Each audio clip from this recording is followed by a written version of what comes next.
Good morning from Yummy B TV. Wishing you all well again. Sending loads of love as usual. Right. Many questions over the last months, the reality of what it's like and what it means, in my opinion and my experiences, of what I saw with smartphones and phones in general in jail. Now, my first experience ever with a phone was in the Cahays, and it wasn't a smartphone. I had it for one night, a small little thing like that. I asked one of the big lot, I said to him, can't I ever go through the night? But as we know, I went 10 years without a visit. I never saw no one. I felt very much alone and unwanted and rejected and thought my life was amounting to nothing. And I was looking through the old paper things with all the numbers written down. And some of them didn't exist no more. The couple of people I got through, are you out? Are you away? No, I'm still away, but just checking in, thinking that, you're going to get some kind of great conversation similar to the ones that you had all those years ago. People have changed. They haven't really got much time. Some people do, your loved ones, family members. Some men have got that great support where those phone calls can really make a difference to a man's day, but they can also make a difference in a bad way. So after finishing a 13-year sentence, I went to High Point, the living war zone, right? And the kids. I was around all the gangs. That's how I became Uncle Yummy, right? And they obviously are from an era and a time where smartphones are the thing in prison. Why? Because it gives you and keeps you connected to the outside world, so that when you get your sentence, you're hanging on to dear life to the things that you have left behind and lost through committing crime, and get sentenced and go into prison for it. But you struggle to do your time without having the close attachments that a smartphone can bring you from a prison environment. It also has its downsides as well. Now, a couple of times, the kids showed me, Uncle Yummy, look, do this, hold it overnight, you could open it. I was saying, yeah. So one of those days, I went on Facebook Messenger, right? Thinking about this one and that one from 20, 30 years ago. It's all the old school friends that you have never seen since those days, Yummy. Even trying to talk to prospective girlfriends that you thought there might be something there, and the feelings of rejection there of them. No, where are you in prison? And the conversation is very limited, so that they're not that interested. But the loneliness that I felt when I messaged 10, 12, 15 people with no reply, I felt so alone. Like no one had time for me. Like, you're always in jail, ripped you off, underestimated you. My confidence and self-esteem, I lied there. And I think, so my sentimental reasoning after doing all those years and years is that many of the relationships that I had all those years ago, I'm in a time warp where I think that the minute I talk to you, that we're going to be set off on the last conversation we had 25 years ago. Not so, Yummy. You wasn't out long enough to build relationships and bonding with those people. They've been going through their own stuff and that kind. But I felt unwanted and rejected. And inside, that was a major feature for me to run about and not care, because it didn't seem like I had nothing to look forward to outside.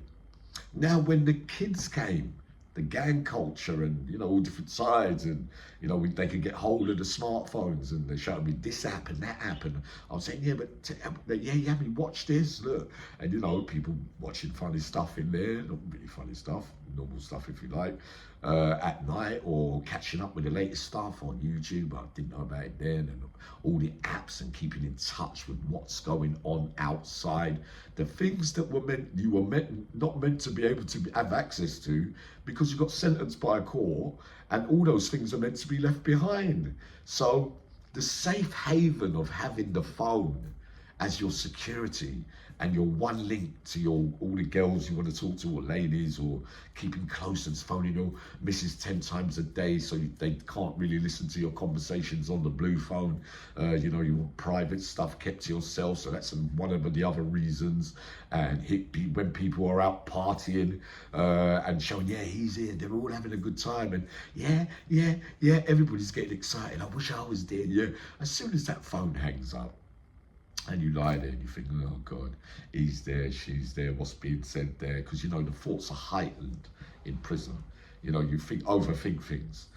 Paranoid thoughts, you know, your girlfriend's out there with them, you're thinking, oh God, he might chat her up, or would she go with him? And all that kind of stuff will go with it. But also what we know is that I've seen it with my own eyes, kids crying their eyes out. You get one bit of bad news because you're on it so constantly that you get the bad news and that ruins your whole day in there. You're difficult to talk to. You start walking past everyone. You get a bad message, because you're holding on to an environment outside that really you've got no say in. We know that some use the phones to run businesses from inside for outside to keep it all swinging over. But the reality of it is that you are not there. I saw young kids, and I love loads of them, you know. I see some of them, they're really honest, some of them as well, you know. They used to come out, Uncle Yami, I'm going to smash up this phone, you know. I don't want to know because it seems like it gives me more problems than it's worth. It makes me think about more things because in the old days, we were shut off from all that.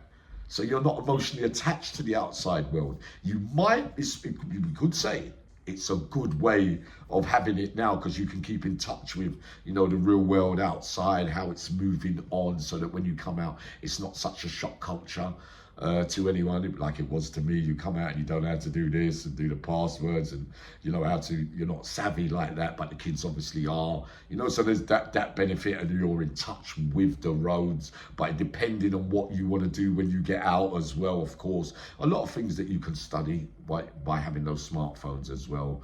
But the reality for the kids in there is to keep in touch with what they've left behind and what they lost, and keeping in touch with the gangs, with the ladies, with the girls, you know, to find out the latest news, who got done, who got robbed, who got this, and then come and spread the news in there. Also, you get the facts that when they're getting phone calls, yeah, my man's in there, you know, and that causes unrest in prison because you're saying, try and get rid of my man in there. Pay them what they want, man. He was the one that killed my man. Or, he did. He was the one with, what's her name? He tried, you know, like what I'm saying? And then he shouts over to the other wing, get him, nah, he's got to go, you know, and you know, the alliances, different, I know which gangs belong to which gangs, if you get what I mean. A lot of alliances are made from gang culture that they weren't alliance with outside. A lot of it develops from prison, if you get what I mean, so that when you come out, this bit's attached to that one, and that bit's attached to that one, and these lot know that these three. It's a real pain in the backside, those smartphones. As well as that, you can run checks on, you can even run checks on screws and things like that and find out, and see them, they're on Facebook and blah, blah, blah. So there's cases in there where officers had to get security tightened or come off Facebook altogether, because you can be tracked down and people can find out your business about where you live and whatnot. And dangerous things, those smartphones, in any walk of life outside, for those reasons. I mean, I'm talking particularly in prison. But what I found in the end, it is a lot of headache, because then when you get nicked or security come and take your livelihood, your safe haven, your one link to the streets, right? The first thing you're going to think about is, I'm going to rob him over there so that I got another phone, because they can be quite expensive. Sometimes it's depending if it's a Samsung, iPhone, whatever, £700, £1,000, depending on how the market's running at the time. Most of the time, you know how they're being brought in, I'm afraid, into our systems. But then you lose that, and then you wake up, I ain't got a phone now. You feel totally naked. It's like a man who used a gun outside, or was a weapon man outside, and he solved a lot of violence through that. It's like being naked in jail without that. Like we saw a lot of the years, a lot of bad men outside when they come to prison and they ain't got the gun. They can't have a row. They get disrespected. They get violated. We've heard of stuff like this many times over the years. So, you know, what you haven't got, what you don't get used to, you don't miss. I believe a lot are old school as well, read more books, studied more, you know what I mean? You had more, all right, you could still come institutionalized, but your head would be thin. The only difference is that you would come out and it would be more of a culture shock if you spent years and years away, because you didn't have all those social media things to let you know what to expect when you get out. So the benefits of that, I don't really see it. I don't really see it as that. I believe that you should be teaching, because there's technology classes in there, you know, IT and things like that.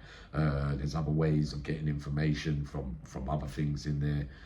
Like libraries, and you know, they've even got I forgot the name of them other courses. But what I'm saying is, when they're without their phone after having it for so long, it feels like their whole world's caving in. And of course, by polluting the prison with this kind of stuff, the drug trade becomes, it's a revolving door.